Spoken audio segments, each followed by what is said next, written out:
উপস্থাপন কৰিব বিচাৰিছোঁ। সেই পৰিচয়েদি যিসকল অসমত থকা খিলঞ্জীয়া যি জনগোষ্ঠীবোৰ আছে, টাই আহোম মৰাণ মটক, সেই টাই আহোম মৰাণ মটকৰ এদিনাখন থকা কলা কৃষ্টি সমষ্টি নিকাশ হৈ গৈছিলে। কিন্তু সেই জনগোষ্ঠী সজাগ হোৱাৰ পিছত, সচেতন হোৱাৰ পিছত আজি টাইসকলে টাই ভাষা ক'ব ষ্টাৰ্ট কৰিছে।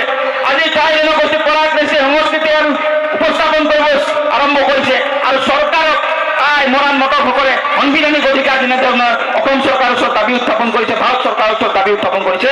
আমি সদৌ চৰকাৰ ছাত্ৰ সন্থাই এই শোষিত নিৰ্যাতিত 70 বছৰে গোলামৰ নিচিনা শোষণ কৰা এই চাওতাল জনগোষ্ঠীতে সুকীয়াকৈ অধিকাৰ আছে।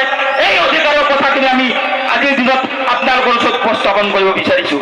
এই খিলঞ্জীয়া চাওতালসকল যি জনগোষ্ঠীক অসম চৰকাৰে আৰু ভাৰত চৰকাৰে 70 বছৰে গোলামৰ নিচিনা শোষণ কৰি চাওতালসকলক চাওতাল হিচাপে নহয়, এই চাওতালসকলক চাহ জনগোষ্ঠী হিচাপে নামাকৰণ কৰাৰ যি ৰাজনৈতিক সংস্কৃতি ষ্টাৰ্ট কৰিছে, তাক বন্ধ কৰিবৰ কাৰণে আজি সদৌ চৰকাৰ ছাত্ৰ সন্থাই সমগ্ৰ অসমত আমি গণ আন্দোলন আৰম্ভ কৰিছোঁ।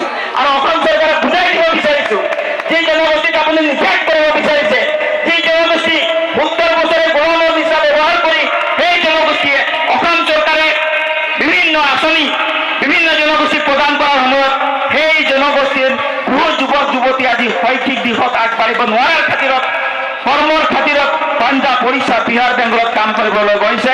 সেই যুৱক যুৱতী আজি সজাগ হৈছে, সচেতন হৈছে।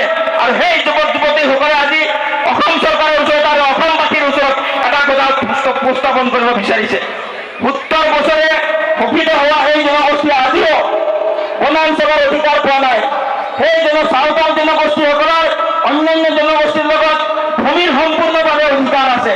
সেই ভূমিৰ অধিকাৰ আৰু সেই বনাঞ্চলৰ ভূমিৰ অধিকাৰ আপুনি বাদ দিয়ক। শৈক্ষিক, সামাজিক, অৰ্থনৈতিক দিশত আজিলৈ